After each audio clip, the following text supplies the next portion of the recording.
சாய் பக்தர்களுக்கு என் அன்பு வணக்கங்கள். ஓம் சாய்ராம்.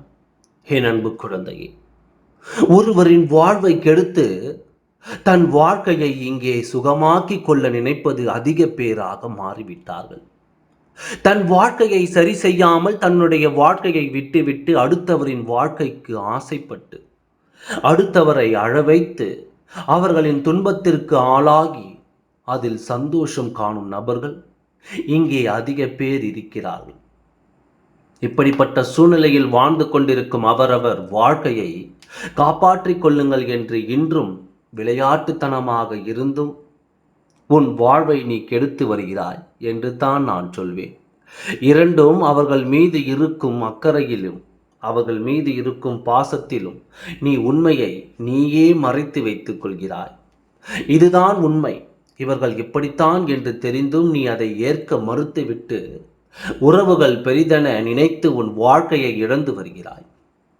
நீ இது உண்மைதானே, உன் சாயப்பா உன்னை பற்றி சொல்வது சரிதானே, உறவுகள் வேண்டும் என்று தான் அதற்காக சரியில்லாத உறவுகளை அருகில் வைத்துக்கொண்டு உன் வாழ்வை படம் பார்க்கும் நபர்களோடு உனக்கு நட்பு வைத்து கொண்டால் உன் வாழ்வு எப்படி சுகமாக இருக்கும் என்பதை நீ எப்போதாவது யோசித்து பார்த்தாயா?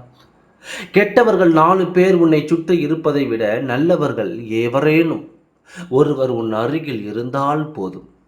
உன் வாழ்க்கை சுகமானதாக மாறிவிட்டால் அதற்கு நீ தயாராக இல்லை என்பதும் எனக்கு தெரியும். நீ எப்போதும் உண்மையை மூடி மறைக்க பார்க்கிறாய்.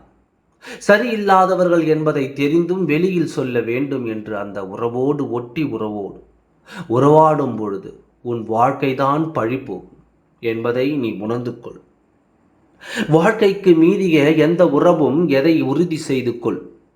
இங்கே ஒருத்தி இன்னொரு வாழ்க்கையை அவள் வாழ்க்கையாக மாற்றி இருக்கும் அவள் இப்போது அவளின் பார்வை உன் மீதும் உன் குடும்பத்தின் மீதும் திரும்பி இருக்கிறது. இதை நீ அலட்சியமாக எடுத்துக்கொண்டாய் என்றால் உன்னுடைய வாழ்க்கையில் நிம்மதியை இழந்து விட்டாய். யார் இந்த பார்வையில் பார்க்கிறார்கள், யார் யாருடைய வாழ்க்கையை கெடுக்க தயாராகி வருகிறார்கள் என்பதை நீ கவனிக்க வேண்டும் என்றால் உன் முயற்சியும் உன்னுடைய உருவாக்கும். உன்னுடைய அழிவு நீயே தெரிந்து கொள்வாய் என்பதை நீ மறந்து விடாதே. என்றும் இழிப்போடு இருந்து உன் வாழ்க்கையை காப்பாற்றிக்கொள் என்று சொல்லத்தான் வந்தேன். ஏனென்றால் இன்றைய சூழல் மாறிவிட்டது குழந்தையே. நீ நினைக்கும் நல்ல எண்ணத்தோடு எவரும் இங்கே இல்லை என்பதுதான் உண்மை. உண்மை எப்போதும் கண் பார்வை அகழும். உன் கையில் இருப்பதை தட்டி பறிக்கலாம் என்று காத்திருக்கும் இவளுக்கு இடம் கொடுக்காமல் உன் வாழ்க்கையை காப்பாற்றிக்கொள். புத்திசாலித்தனமாக வாழ்ந்தால் நிம்மதியோடு வாழலாம். விளையாட்டுத்தனமாக இருந்தால் நிம்மதியை இழந்து நிற்பாய் என்பது உறுதி என்பதை புரிந்து கொண்டு உன் வாழ்க்கையை கைப்பற்றிக்கொள். என் குழந்தையே, நீ புத்திசாலி குழந்தை என்பது எனக்கு தெரியும். உன் சாயப்பா இருக்க பயமே. ஓம் சாய்ராம். நன்றி, வணக்கம்.